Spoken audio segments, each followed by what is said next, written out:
Okay, let's get you strapped into this baby seat. Excuse me? What do you mean baby seat? It's called a booster, and it's sometimes called a kid seat, but it's not a baby seat. Oh, sorry. Yeah, you're a big kid. What am I thinking? I'm not a big kid. Ah, that's true. Yeah, not a big kid, or as you first miscalled me, a baby. Sorry, I meant nothing by that. I merely lost the right words momentarily.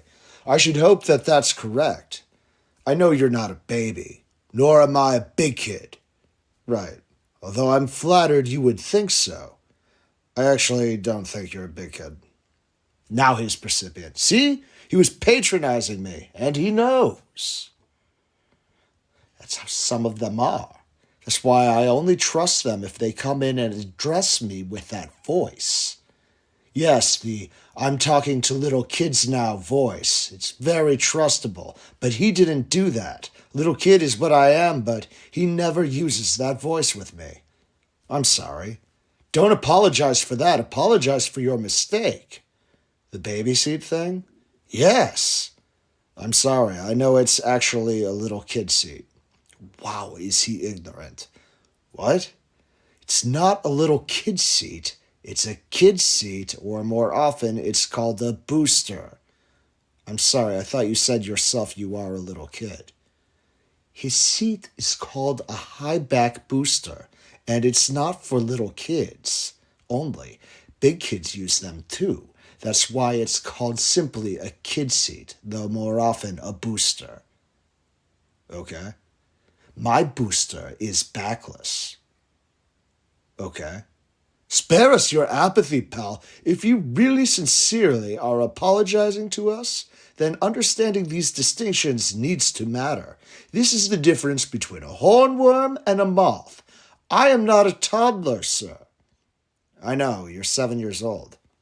I know how to use a Chromebook, and I can read. I can count to 100. We get new safety seats every 1 to 2 years, and it's not because of wear and tear. It's because of the profound and rapid growth we experience before the age of 10. We're always changing.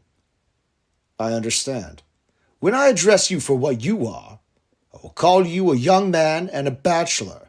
You say you momentarily had lost the right words for me. But then also you're so ignorant about children, you don't know what kind of seat I need to use when I travel in motor vehicles. I have a question for you. If I were an Arabic man, could you momentarily lose the right words, as you say? The right words for what I am? Say ethnically, could you see yourself just sufficing in your heart and mind to call me a sand nigger without feeling wrong about it? I have a feeling that you might. Wait. I'm sorry? Yeah, I see it. A guy like you would just call me a sand nigger and walk away from my bodega or my head shop. How do you figure that? You never act kid mode with me. Like we said already, you don't use a talking to kids voice. Consider this. People who empathize transracially tend to borrow the stylings of cultures they wish to engage with. You understand? I don't know what you mean. I'm saying when you, a white man, talk to, say, a black man, will your voice become blacker during the course of that engagement or no? I don't think I... Can you say that another way, possibly? What you mean precisely? I think you understand me as it is. See, when I go to Huron's house to play, for example, I talk a little blackish in his house because he's black, and I guess I'm just like that. Now, mind you, I won't have the same hint of blackness about my speaking voice unless I'm with Huron. Okay. I understand what you said, and yeah, it's true. I guess I don't do that. As you know, I don't have a talking to little kids voice that I turn on the moment I bend down to address you. Some little kids have the potential to admire that about you. You think so? Yes, when done correctly, what you do makes you something great. You mean that? If you talk to me like I'm a big kid, you have my vote is all I'm saying. It's a great feeling to know somebody acknowledges my progress, my growth, my maturity. But if you don't know the difference between a booster and a baby seat, How can I presume you notice anything about me at all?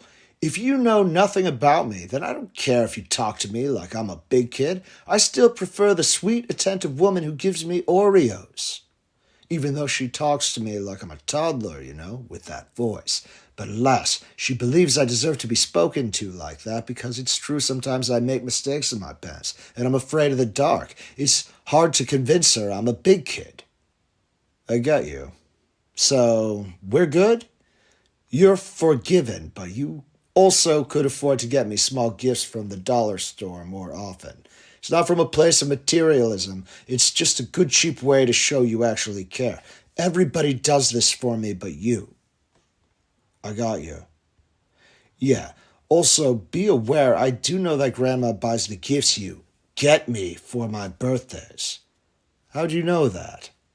I overheard my dad mentioning it to my mother once, and he was making fun of you for the fact, just so you know. I see. Well, it was just that one time. Sure it was, but listen, you're a good uncle, and it's not even a shame just how much better you can be. But you're a good uncle because you exist in my life, and I think that's good enough. Now strap me into this thing. Okay.